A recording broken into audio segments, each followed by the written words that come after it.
Assalamualaikum warahmatullahi wabarakatuh. Oke, baik, pemirsa, saudara-saudara sekalian, guys, apa kabarnya ya? Ya, semoga baik-baik aja nih. Dan terima kasih udah setia di channel ini.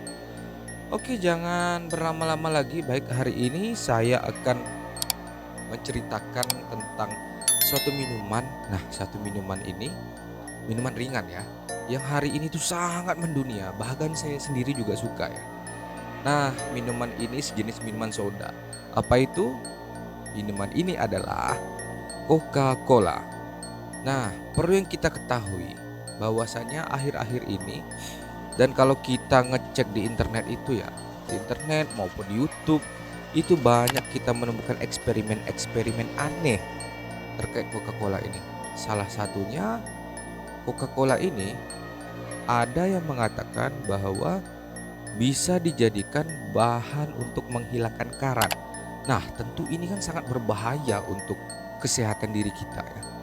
Dan ada juga lagi eksperimen yang menunjukkan Coca-Cola ini dipanaskan hingga kering. Dan apa yang terjadi? Akhirnya hanya menyisakan gula merah saja. Nah, tentu dari hal itu kita bisa berpikir bahwasanya jangan-jangan Coca-Cola ini hanya air, soda, dan gula merah. Tapi tidak sesederhana itu teman-teman. Karena apa? Karena kalau memang bahannya hanya seperti itu, hanya air, hanya soda dan gula merah, tentu banyak Coca-Cola KW ya yang beredar. Dan yang ingin kita bahas hari ini adalah penemu Coca-Cola itu sendiri. Sang penemu Coca-Cola bernama John Pemberton. John Pemberton ini awalnya membuat Coca-Cola itu tidak bertujuan untuk kekayaan atau membuat dirinya menjadi kaya raya ya, melainkan membuat Coca-Cola ini bertujuan untuk sebagai obat. Ternyata John Pemberton ini adalah seorang pecandu morfin ya teman-teman. Nah, narkoba jenis morfin. Saya juga kurang tahu penyebutannya kayak mana. Kalau misalnya salah tolong dikoreksi ya. Nah, John Pemberton ini merupakan seorang pecandu narkoba jenis morfin. Nah, bagaimana awalnya John Pemberton ini kecanduan morfin? Singkatnya, pada zaman dahulu, John Pemberton atau penemu Coca-Cola ini, dia terlibat dengan perang saudara. Nah, atau sebuah perang lah, perang saudara. Dan di mana pada saat itu, ketika orang-orang yang masih hidup, dari peperangan tersebut, maka akan diobati dengan morfin. Nah, gunanya untuk apa teman-teman? Gunanya itu untuk menghilangkan rasa sakit. Nah, itu asal muasalnya John Pemberton ini canduan dengan narkoba ya teman-teman. John Pemberton ini lahir di tahun 1831 di Georgia, Amerika. Dan perlu diketahui bahwasanya John ini merupakan salah seorang mahasiswa di Reform Medical College Georgia, teman-teman. Nah, itu dia tadi. Dan John Pemberton ini juga merupakan lulusan farmasi pada tahun 1850. Nah, kita ketahui bahwasanya ketika seseorang itu merupakan seorang farmasi atau lulusan farmasi, dia itu pasti sangat jago ya ngeracik obat. Jadi seorang farmasi ini pasti jago ngeracik obat. Dia tahu mana obat yang bagus untuk dikonsumsi, mana yang bikin mabuk dan sebagainya. Dan tidak menutup juga si orang yang jago ngeracik obat ini bisa ngeracik narkoba. Nah, tidak menutup, bukan berarti semua yang jago itu bisa bikin narkoba ya, tidak menutup gitu. Hanya tidak menutup saja. John ini sendiri pada tahun 1853 itu menikah dengan seseorang wanita berkebangsaan Amerika yang bernama Eliza Clifford Lewis. Ketika John ini sudah sangat kecanduan morfin ini tadi ya, akhirnya John ini berpikir bahwasanya dia tidak bisa terus begini loh. Nah, karena dia tidak bisa terus begini, akhirnya ia mencoba meracik sebuah resep obat untuk mengobati sakaunya ini dengan morfin ya, teman-teman. Ia berhasil meracik sebuah obat dengan bahan daun koka. Nah, daun koka ini teman-teman yang perlu kalian ketahui bahwasanya juga merupakan bahan dari sebuah narkoba jenis lain yaitu kokain. Intinya dia berhasil meracik sebuah obat dan biji cola. dan kita bisa simpulkan asal muasal nama Coca-Cola itu sendiri ya teman-teman, itu daun kokain dengan biji cola.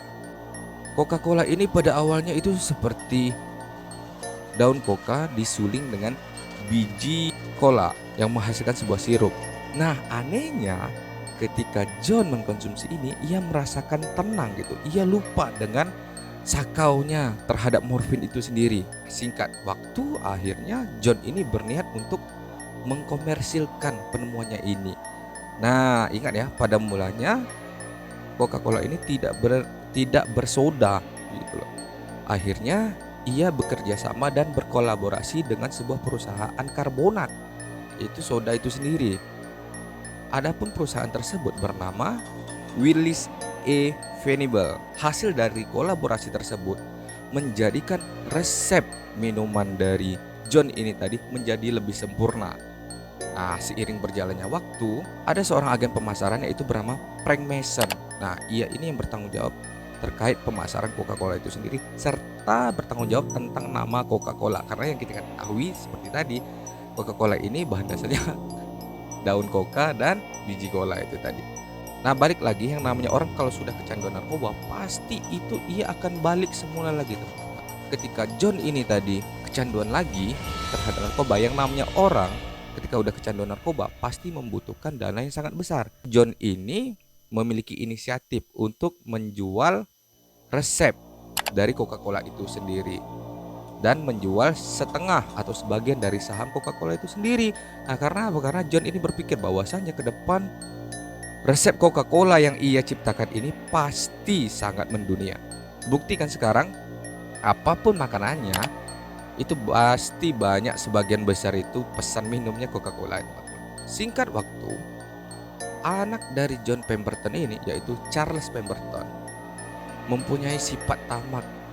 Si Charles ini menjual seluruh saham kepemilikan Coca-Cola yang dimiliki oleh keluarganya ini kepada seorang jutawan, yaitu Asa Candler. Tentu dengan kegiatan yang seperti ini, dengan hal yang terjadi seperti ini, maka keluarga dari Pemberton ini sendiri kehilangan royaltinya ya teman-teman. Yang kita ketahui bahwasannya sebelumnya resep Coca-Cola ini dijual dan sahamnya hanya dijual sebagian, dengan bertujuan ketika penjualan ini laku, maka keluarga dari Pemberton ini mendapat royaltinya.